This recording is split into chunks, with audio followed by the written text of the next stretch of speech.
Hi, Evan Pantazi. Just as a follow-up, this last Saturday I got together with the guys, the Mansfield guys, the Shihans of Kyusho, and we worked on the Watari Uke of the Weichiru Sanseru. And it was just wonderful. But here's the thing, and this is what happens all the time. You start out with a concept. I started out with three concepts that I was going to work and film, and just as an exploratory with the guys. And I had used some of these techniques before because I developed a long time ago, and I don't usually deploy them because there's not a lot of Weichi practitioners at the seminars that I go to. There's many different styles, but Weichi is very small in its scope, so I can't base a whole seminar on it. I have with Sensei Chip Quimby in the recent past. We've got together, we've done two exposés. One was on Sanshin, one was on Seisan. It'd be fitting to do a Sanseru, and we were discussing that, but my travels are a little heavy right now, so we might do that at the beginning of 2020.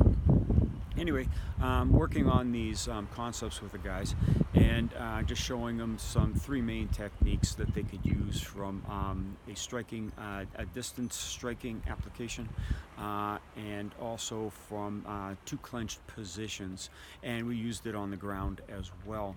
And we were using this Watari Uke with many different targets and many different concepts, but it was all super effective. And as Kyusho makes everything. So when you're looking at movements in your katas, I just wanted to say, look deeper, all right, and use the Kyusho. You first use the targets, okay? The targets are essential, Kyusho targets, not just hitting someone on the head or the neck or the body or the arm, wherever you're hitting. Don't just kicking someone there.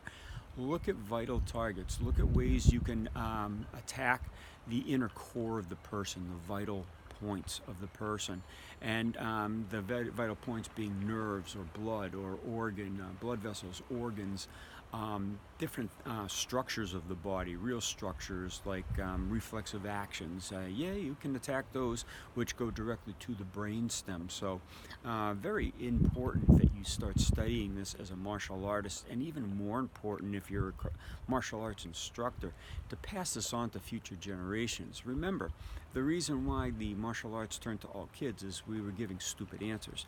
I lumped myself in with that too, because a long time ago when I was first teaching, I was doing the blocks and all this kind of thing about just hitting the general areas like the head and the body. But the adult market left because the adult market was not getting good answers, and what it was you just teaching like adolescents or kids, and that's what they did to us back in the early 1920s when they took the China hand out of karate and made it the empty hand. But anyway, I digress a little bit.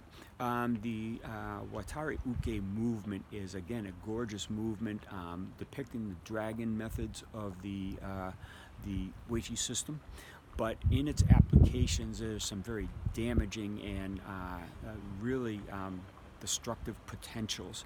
And that's what this film is going to be about. Now, it's just a short film. It's going to be a small production for free access here on YouTube.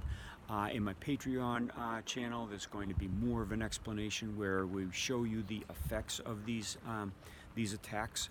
And then in the Platinum subscription, as usual, we take it a step further, and we're going to show you this whole class and how the other guys got to manipulate each other, drop each other, dysfunction each other, their ideas, their changes to them. Because I allow changes to my techniques. I mean, I'm not the live-all and end-all source of information, and when they're working with it, they have decades of practice in Kyusho. So I listen to them when they say, okay, I changed this, my hand wouldn't fit here, or I couldn't grab quite right there, or the person moved a certain way, couldn't get it to work for myself. So I did it this way, I used these targets, I used this hand position, and it worked out a lot better. So it's just interesting to watch a class of Kyusho Shihans discuss it working, dropping each other, getting the success right away because they already know the targets, they already know the tools, so just making sure that they apply them on each other correctly within that Watari framework, the Watari Uke framework. and then watching them go and watching them develop, and then the feedback back and forth, getting the information back and forth. That's how Kyusho grows. All right. We use this group as a testing ground for all the new information, and like I said, with this one that's been practiced already for years. The information that's put together in a different way so people can take a look at it, relate it to their martial art, relate it to different ideas, and to get stimulated and get more hungry, so they look into their own specific art and say, hey, listen, why couldn't this be an attack here? That's our goal. Okay, we don't want to teach you a specific style. We know that everybody studies their own style, and with a style, even if you're doing an individual style or maybe a traditional style like say Shotokan, you're going to be able to break your own forms down so you have answers that will fit yourself. Because if someone gives you a technique, it's all well and good to practice, to get the idea, to get the experience in, to get the results, but the ultimate goal is to have you teach yourself and have the Kyusho teach you. And that can only be accomplished when you start realizing that Kyusho is real. Kyusho targets the tools to affect them and the trajectories to get them to work the best for you. Then you can place it in whatever martial art you study, whether it be Krav Maga, Tai Chi, Bagua, Wing Chun, Shotokan, you name it, you can do it. All right, so this one's from the Wei Chi system, the Watari Uke, and I'll be bringing that on a Friday, Kyusho's Friday road trip. It will be linked with the Patreon channel that has the upgraded information. There's a ton of it there on Patreon channel now. I'll put the link below, and of course the Platinum subscription, which has my 40 years of training involved in it, so it's like my encyclopedia on where I've been and the general trends of where I'm going with the Kyusho. So I look forward to seeing you on one of those platforms or right here on YouTube.